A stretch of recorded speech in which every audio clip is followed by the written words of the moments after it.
Visakha steel plant పై రాజకీయ సిగపట్లు ముదురుతున్నాయి. కార్మిక సంఘాలపై జనసేన నేత అనుచిత వ్యాఖ్యలు తర్వాత వేడి మరింత రాజుకుంది.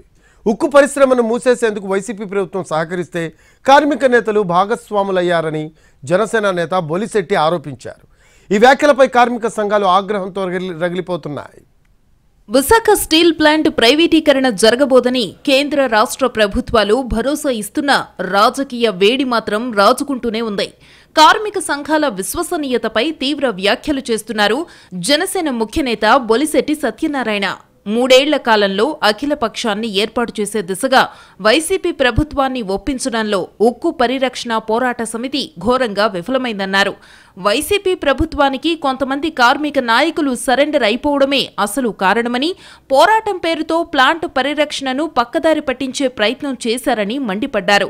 కేంద్ర ప్రభుత్వం దగ్గరికి వెళ్లడానికి చొరవ తీసుకోవాలని పవన్ కళ్యాణ్ చేసిన విజ్ఞప్తులను గాలికి వదిలేశారని అన్నారు.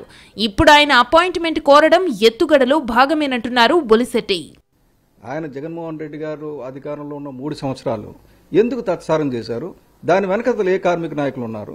ఎందుకంటే జగన్మోహన్ రెడ్డి గారు కొన్నాళ్ళు పోస్కోకి రెడ్ కార్పెట్ పరిచారు, కొన్నాళ్ళు జిందాల్కి రెడ్ కార్పెట్ పరిచారు.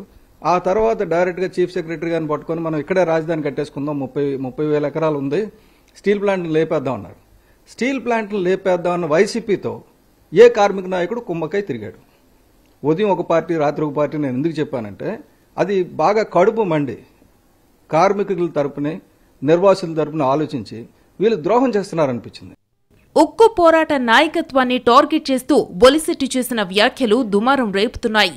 కార్మిక పోరాటాలను రాజకీయ కోణంలో చూస్తూ ఆరోపణలు చేయటంపై విశాఖ ఉక్కు పరిరక్షణ పోరాట కమిటీ ధ్వజమెత్తుతోంది.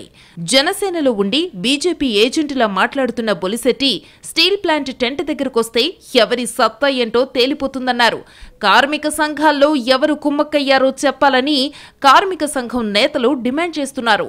మరోవైపు జనసేన నేత బొలిశెట్టి వ్యాఖ్యలను ఎదుర్కోవడానికి పోరాట కమిటీ వ్యూహాలను సిద్ధం చేస్తోంది. పోలీసులకు ఫిర్యాదు చేయడంతో పాటు రోడ్డెక్కాలని భావిస్తున్నాయి.